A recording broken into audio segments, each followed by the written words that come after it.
يا إلهنا من ديننا ودنيانا. Kimiyau Sa'ada, salah satu karya Imam Al-Ghazali. Kitab ini beliau tulis dalam bahasa Persia dan sudah diterjemahkan. Pengetahuan tentang Tuhan. Sebuah hadits Nabi Shallallahu Alaihi Wasallam yang terkenal berbunyi, dia yang mengenal dirinya, mengenal Allah. Artinya, dengan merenungkan wujud dan sifat-sifatnya, manusia sampai pada sebagian pengetahuan tentang Tuhan. Tetapi karena banyak orang yang merenungkan dirinya tidak juga menemui Tuhan, berarti bahwa tentulah ada cara-cara tersendiri untuk melakukan hal tersebut. Kenyataannya, ada dua metode untuk bisa sampai pada pengetahuan ini. Salah satu di antaranya sedemikian muskil sehingga tidak bisa dicerna dengan kecerdasan biasa dan karenanya lebih baik tidak dijelaskan. Metode yang lain adalah sebagai berikut. Jika seorang manusia merenungkan dirinya, ia akan tahu bahwa sebelumnya ia tidak ada, sebagaimana tertulis di dalam Al-Quran, tidakkah manusia tahu bahwa sebelumnya ia bukan apa-apa. Selanjutnya ia ketahui bahwa ia terbuat dari satu tetes air yang tidak mengandung intelek, pendengaran, kepala, tangan, kaki dan sebagainya. Dari sini jelaslah bahwa, setinggi apapun tingkat kesempurnaannya, ia tidak menciptakan dirinya dan tidak pula ia mampu mencipta seutas rambut sekalipun. Betapa sangat tak berdayanya ia pada waktu ia baru hanya berupa setetes air itu. Jadi, sebagaimana telah kita lihat pada bab pertama pengetahuan tentang diri, penulis. Dia dapati pada wujudnya sendiri terpantulkan sebagai, katakanlah, suatu miniatur kekuasaan, kebijakan dan cinta Sang Pencipta. Jika semua orang pandai dari seluruh dunia dikumpulkan dan hidup mereka diperpanjang sampai waktu yang tidak terbatas, tidak akan bisa mereka hasilkan perbaikan apapun atas bangun satu bagian saja dari jasad manusia. Misalnya, pada penyesuaian geligi depan dan samping pada pengunyahan makanan, serta pada bangun lidah, kelenjar-kelenjar air liur dan kerongkongan untuk penelanannya, kita dapati peralatan-peralatan yang tidak bisa dibuat lebih baik lagi. Demikian pula seseorang yang merenungkan tangan dengan 5 jari-jarinya yang tidak sama panjang, 4 di antaranya dengan 3 persendian dan jempol yang hanya mempunyai 2, serta dengan cara bagaimana ia bisa dipergunakan untuk mencekal, menjinjing atau memukul, secara terus terang akan mengakui bahwa tidak akan mungkin kebijakan manusia bisa membuatnya lebih baik lagi dengan mengubah jumlah dan aturan jari-jari tersebut, atau dengan jalan lain apapun. Jika seorang manusia lebih lanjut memikirkan bagaimana beragam keinginannya akan makanan, penginapan dan lain sebagainya, pemenuhannya begitu banyak disodorkan dari gudang penciptaan, ia pun menjadi sadar bahwa rahmat Allah adalah sebesar kekuasaan dan kebijakannya, sebagaimana ia sendiri berkata, rahmatku lebih luas dari kutukanku. Dan menurut hadits Nabi Shallallahu Alaihi Wasallam, Allah lebih lembut penciptaan dirinya sendiri, manusia menjadi tahu akan kemaujudan Tuhan. Dari kerangka tubuhnya yang menakjubkan ia mengetahui kekuasaan dan kebijakan Allah. Dan lewat karunia yang berlimpah untuk memenuhi berbagai kebutuhannya, ia mengetahui kecintaan Allah. Dengan cara ini pengetahuan tentang diri menjadi kunci bagi pengetahuan tentang Allah. Bukan saja sifat-sifat manusia merupakan suatu pantulan sifat-sifat Tuhan, tetapi bentuk kemaujudan jiwa manusia pun menghasilkan suatu wawasan tentang bentuk kemaujudan Allah. Dengan demikian bisa dikatakan bahwa Allah dan jiwa kedua-duanya tidak terbatasi oleh ruang dan waktu, serta berada di luar pengelompokan. Pengelompokan jumlah dan kualitas. Demikian pula gagasan-gagasan tentang bentuk, warna atau ukuran tidak bisa pula dihubungkan dengan keduanya. Orang mengalami kesulitan untuk membentuk suatu konsepsi tentang hakikat semacam itu yang hampa kualitas, jumlah, dan sebagainya, padahal kesulitan yang sama terkaitkan pula dengan konsepsi tentang perasaan kita sehari-hari, seperti marah, sakit, senang atau cinta. Semuanya itu adalah konsep-konsep pikiran dan tidak bisa dimengerti oleh indera, sementara kualitas, jumlah dan lain sebagainya adalah konsep-konsep indera. Sebagaimana telinga tidak bisa mengenali warna, tidak pula mata bisa mengenali suara. Dalam ketidakmampuan kita membayangkan hakikat-hakikat puncak, yaitu Allah dan Ruh, kita dapati diri kita berada di dalam suatu wilayah di mana konsep-konsep indera tidak bisa ambil bagian. Meskipun demikian, sebagaimana bisa kita lihat, Allah adalah pengatur jagat dan Ia, yang berada di luar ruang dan waktu, kuantitas dan kualitas, mengatur apa-apa yang sedemikian terkondisikan. Begitu pula lah Ruh mengatur jasad dan anggota-anggotanya dalam keadaan Ia sendiri tidak kasat mata, tidak terbagi-bagi dan tidak tertempatkan di suatu bagian khusus manapun. Karena, bagaimana bisa sesuatu yang tidak terbagi-bagi tertempatkan di dalam sesuatu yang bisa tergagi-bagi?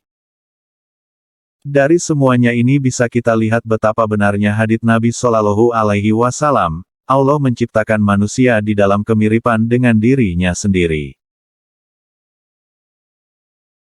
Dan setelah kita sampai pada sebagian pengetahuan tentang esensi dari sifat-sifat Allah lewat perenungan akan esensi dan sifat-sifat Ruh, maka akan bisa kita pahami metode kerja, pengaturan dan pendelegasian kekuasaan Allah kepada kekuatan-kekuatan kemalaikatan dan sebagainya, yaitu dengan jalan mengamati bagaimana masing-masing kita mengatur kerajaan-kerajaan kecilnya sendiri. Sebagai contoh sederhana, misalkan seorang manusia ingin menulis nama Allah. Pertama sekali keinginan ini terbetik di dalam hati, baru kemudian dibawa ke otak oleh ruh-ruh vital. Bentuk kata, Allah, tergambar di dalam relung-relung otak, kemudian berjalan sepanjang saluran saraf dan menggerakkan jari-jari yang pada gilirannya menggerakkan pena. Dengan demikian nama, Allah, terguratkan di atas kertas tepat sebagaimana dibayangkan di dalam otak penulisnya. Demikian pula, jika Allah menghendaki sesuatu, maka sesuatu itu tampil di dalam dataran ruhaniyah yang di dalam Al-Quran disebut sebagai singgasana, al-arsi.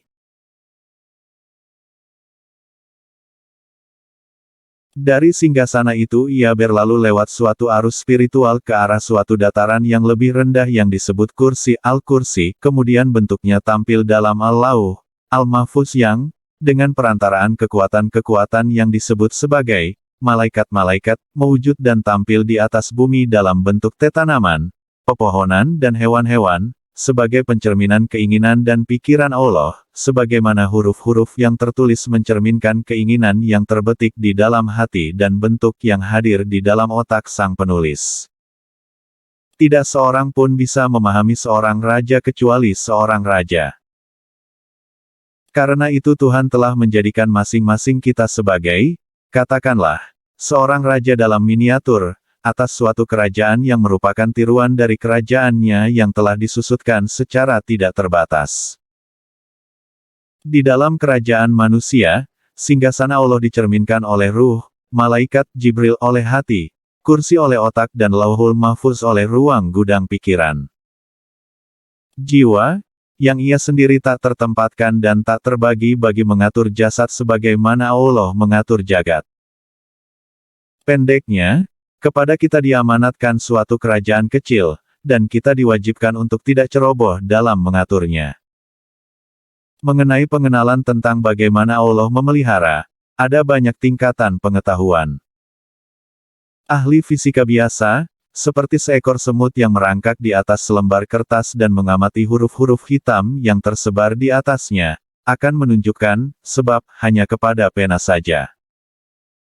Seorang astronom, seperti seekor semut dengan pandangan agak lebih luas, bisa melihat jari-jari yang menggerakkan pena. Maksudnya, ia mengetahui bahwa bintang-bintang berada di bawah kekuasaan malaikat-malaikat. Jadi, sehubungan dengan berbagai tingkat persepsi orang, perdebatan mesti timbul dalam melacak sebab dari akibat. Orang-orang yang matanya tidak pernah melihat ke balik dunia gejala, adalah seperti orang-orang yang salah menempatkan hamba-hamba dari tingkatan yang paling rendah ke tingkatan raja. Hukum-hukum tentang gejala mesti tetap atau, jika tidak, tak akan ada sains dan sebagainya. Tetapi untuk menempatkan hamba-hamba sebagai majikan adalah suatu kesalahan besar. Selama perbedaan di dalam fakultas perseptif para pengamat ini masih ada, perdebatan memang mesti perlu berlanjut. Bagaikan beberapa orang buta yang mendengar bahwa seekor gajah telah datang ke kotanya, lantas pergi menyelidikinya. Pengetahuan yang bisa mereka peroleh hanyalah lewat indera perasaan, sehingga ketika seorang memegang kaki sang binatang, yang satu lagi memegang gadingnya dan yang lain telinganya, dan, sesuai dengan persepsi mereka masing-masing, mereka menyatakannya sebagai suatu batangan, suatu tabung yang tebal dan suatu lapisan kapas, masing-masing mengambil sebagian untuk menyatakan keseluruhannya. Jadi, sang ahli fisika dan astronomi mengacaukan hukum-hukum yang mereka tangkap dengan sang penetap hukum-hukum. Kesalahan yang sama dilemparkan kepada Ibrahim di dalam Al-Quran yang meriwayatkan bahwa ia berturut-turut berpaling kepada bintang-bintang, bulan dan matahari sebagai objek-objek penyembahan, sampai kemudian menjadi sadar tentang Dia yang membuat segala sesuatu. Ibrahim pun berseru, "Saya tidak menyukai segala sesuatu yang terbenam." Al-Quran Surah 6, ayat 76. Kita memiliki sebuah contoh yang sudah umum tentang pengacuan kepada sebab-sebab kedua apa-apa yang seharusnya diacu kepada sebab pertama, yaitu dalam persoalan apa yang disebut sebagai penyakit. Misalnya jika seseorang kehilangan rasa tertariknya kepada urusan duniawi, memiliki rasa benci terhadap kesenangan-kesenangan umum, dan tampak tenggelam dalam depresi, dokter akan berkata, ini adalah kasus melankoli yang membutuhkan resep ini dan itu.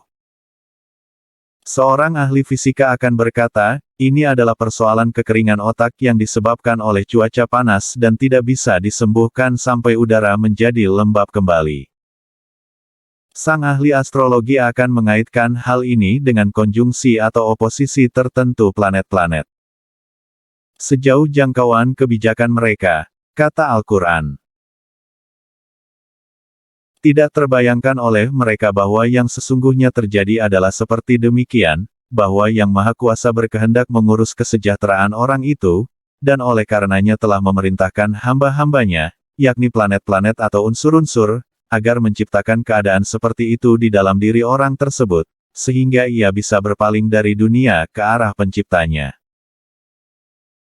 Pengetahuan tentang kenyataan ini merupakan suatu mutiara yang berkilauan dari lautan pengetahuan keilhaman, yang dibandingkan dengannya, semua bentuk pengetahuan lain menjadi bagaikan pulau-pulau di tengah laut. Dokter, ahli fisika dan ahli astrologi tersebut, tak syak lagi memang benar dalam cabang pengetahuan khususnya masing-masing, tetapi mereka tidak bisa melihat bahwa penyakit itu adalah, katakanlah, suatu tali cinta yang digunakan oleh Allah untuk menarik para wali mendekat kepada dirinya. Tentang para wali ini Allah berfirman, "Aku sakit dan kamu tidak menjengukku." Ini hanya kiasan penulis. Penyakit itu sendiri adalah salah satu di antara bentuk-bentuk pengalaman yang menjadi sarana bagi manusia untuk sampai pada pengetahuan tentang Allah, sebagaimana ia lewat mulut Nabi-Nya Shallallahu Alaihi Wasallam, penyakit-penyakit itu sendiri adalah hamba-hambaku, dan dikenakan atas pilihanku. Catatan-catatan di atas memungkinkan kita memasuki lebih dalam makna seruan-seruan yang melekat di bibir orang-orang mukmin, Subhanallah, Alhamdulillah, La ilaha illallah, Allahu Akbar. Mengenai yang terakhir, kita bisa berkata bahwa hal itu tidaklah berarti bahwa Allah lebih besar dari penciptaan, karena penciptaan adalah pengejauhan tahannya, sebagaimana cahaya adalah pengejauhan tahan matahari. Dan akan tidak benar kalau dikatakan bahwa matahari lebih besar dari cahayanya sendiri. Hal itu lebih berarti bahwa kebesaran Allah sama sekali melampaui kemampuan kognitif dan bahwa kita hanya bisa membentuk suatu gagasan yang amat kabur dan tidak sempurna tentangnya. Jika seorang anak meminta kita untuk menerangkan padanya kesenangan-kesenangan yang ada di dalam pemilikan kedaulatan, kita bisa berkata bahwa hal itu adalah seperti kesenangan-kesenangan yang ia rasakan di dalam bermain-main dengan alat pemukul dan bola, meskipun pada hakikat keduanya tidak memiliki sesuatu yang sama kecuali bahwa keduanya termasuk ke dalam kategori kesenangan. Jadi, seruan Allahu Akbar berarti bahwa kebesarannya jauh melampaui kemampuan pemahaman kita. Lagi pula, pengetahuan tentang Allah yang tidak sempurna seperti itu, sebagaimana yang bisa kita peroleh, bukanlah sekadar suatu pengetahuan spekulatif belaka, tetapi mesti dibarengi dengan penyerahan dan ibadah. Jika seseorang meninggal dunia, dia berurusan hanya dengan Allah saja. Dan jika kita harus hidup bersama seseorang, kebahagiaan kita sama sekali tergantung pada tingkat kecintaan yang kita rasakan kepadanya. Cinta adalah benih kebahagiaan, dan cinta kepada Allah ditumbuhkan dan dikembangkan oleh ibadah. Ibadah dan zikir yang terus-menerus seperti itu mengisyaratkan suatu tingkat tertentu dari keprihatinan dan pengekangan nafsu-nafsu badaniyah. Hal ini tidak berarti bahwa seseorang diharapkan untuk sama sekali memusnahkan nafsu-nafsu badaniyah itu, karena jika demikian halnya, maka ras manusia akan musnah. Tetapi batasan-batasan yang ketat mesti dikenakan pada usaha pemuasannya. Dan karena manusia bukan hakim yang terbaik dalam kasusnya sendiri, maka untuk menetapkan batasan-batasan apa yang harus dikenakan itu sebaiknya ia konsultasikan masalah tersebut kepada pembimbing-pembimbing ruhaniyah. Pembimbing-pembimbing ruhaniyah seperti itu adalah para nabi. Hukum-hukum yang telah mereka tetapkan berdasar wahyu Tuhan menentukan batasan-batasan yang mesti ditaati dalam persoalan-persoalan ini. Orang yang melanggar batas-batas ini berarti telah menganiaya dirinya sendiri, sebagaimana tertulis di dalam Al-Quran. Meskipun pernyataan Al-Quran ini telah jelas, masih ada juga orang-orang yang, karena kejahilannya tentang Allah, melanggar batas-batas tersebut. Kejahilan ini bisa disebabkan karena berbagai sebab. Pertama, ada orang yang gagal menemukan Allah lewat pengamatan, lantas menyimpulkan bahwa Allah itu tidak ada dan bahwa dunia yang penuh keajaiban-keajaiban ini menciptakan dirinya sendiri atau ada dari keabadian. Mereka bagaikan seseorang yang melihat suatu huruf yang tertulis dengan indah kemudian menduga bahwa tulisan itu tertulis dengan sendirinya tanpa ada penulisnya, atau memang sudah selalu ada. Orang-orang dengan cara berpikir semacam ini sudah terlalu jauh tersesat sehingga berdebat dengan mereka akan sedikit sekali manfaatnya. Orang-orang seperti itu mirip seorang ahli fisika dan astronomi yang kita sebut di atas. Kedua, sejumlah orang yang, akibat kejahilan tentang sifat jiwa yang sebenarnya, menolak doktrin kehidupan akhirat, tempat manusia akan diminta pertanggungjawabannya dan diberi balasan baik atau dihukum. Mereka anggap diri mereka sendiri sebagai tidak lebih baik daripada hewan-hewan atau sayur-sayuran, dan sama-sama bisa musnah. Ketiga, di lain pihak, ada orang yang percaya pada Allah dan kehidupan akhirat, tapi hanya dengan iman yang lemah. Mereka berkata kepada diri mereka sendiri, Allah itu maha besar dan tidak tergantung pada kita. Kita beribadah atau tidak merupakan masalah yang sama sekali tidak penting bagi dia. Mereka berpikir seperti orang sakit yang ketika oleh dokter diberi peraturan pengobatan tertentu kemudian berkata, "Yah, saya ikuti atau tidak, apa urusannya dengan dokter itu?" Tentunya hal ini tidak berakibat apa-apa terhadap dokter tersebut, tetapi pasien itu bisa merusak dirinya sendiri akibat ketidaktaatannya. Sebagaimana pastinya penyakit jasad yang tak terobati berakhir dengan kematian jasad, begitu pula penyakit jiwa yang tak tersembuhkan akan berakhir dengan kepedihan di masa datang. Sesuai dengan kata-kata Al-Quran, orang-orang yang akan diselamatkan hanyalah yang datang kepada Allah dengan hati yang bersih. Keempat, adalah orang-orang kafir yang berkata, syariah mengajarkan kepada kita untuk menahan amarah, nafsu dan kemunafikan. Hal ini jelas tidak mungkin dilaksanakan, mengingat manusia diciptakan dengan kualitas-kualitas bawaan seperti ini di dalam dirinya. Sama saja dengan kamu meminta agar kami jelmakan yang hitam menjadi putih. Orang-orang jahil itu sama sekali buta akan kenyataan bahwa syariah tidak mengajarkan kita untuk mencerabut nafsu-nafsu ini, melainkan untuk meletakkan mereka di dalam batas-batasnya. Sehingga, dengan menghindar dari dosa-dosa besar, kita bisa mendapatkan ampunan atas dosa-dosa kita yang lebih kecil. Bahkan, Nabi Shallallahu Alaihi Wasallam berkata, "Saya adalah manusia seperti kamu juga, dan marah seperti yang lain-lain." Dan di dalam Al-Quran tertulis, Allah mencintai orang-orang yang menahan amarahnya, bukan orang-orang yang tidak punya marah sama sekali. Kelima, adalah kelompok yang menonjol-nonjolkan kemurahan Allah seraya mengabaikan keadilannya, kemudian berkata kepada dirinya sendiri, "Ya, apapun yang kita kerjakan, Allah Maha Pemaaf." Mereka tidak berpikir bahwa meskipun Allah itu bersifat pemaaf, beribu-ribu manusia hancur secara menyedihkan karena kelaparan dan penyakit. Mereka mengetahui bahwa siapa saja yang menginginkan suatu kehidupan, kemakmuran atau kepintaran, tidak boleh sekadar berkata, "Tuhan Maha Pemaaf," tetapi mesti berusaha sendiri dengan keras. Meskipun Al-Quran berkata, semua makhluk hidup rizkinya datang dari Allah, di sana tertulis pula, manusia tidak mendapatkan sesuatu kecuali dengan berusaha. Kenyataannya adalah, ajaran semacam itu berasal dari setan, dan orang-orang seperti itu hanya berbicara dengan bibirnya, tidak dengan hatinya. Keenam, adalah kelompok yang mengklaim sebagai telah mencapai suatu tingkat kesucian tertentu sehingga dosa tidak dapat lagi mempengaruhi mereka. Meski demikian, jika Anda perlakukan salah seorang di antara mereka dengan tidak hormat, dia akan menaruh dendam terhadap Anda selama bertahun-tahun. Dan jika salah seorang di antara mereka tidak mendapatkan sebutir makanan yang dia pikir merupakan haknya, seluruh dunia akan tampak gelap dan sempit baginya.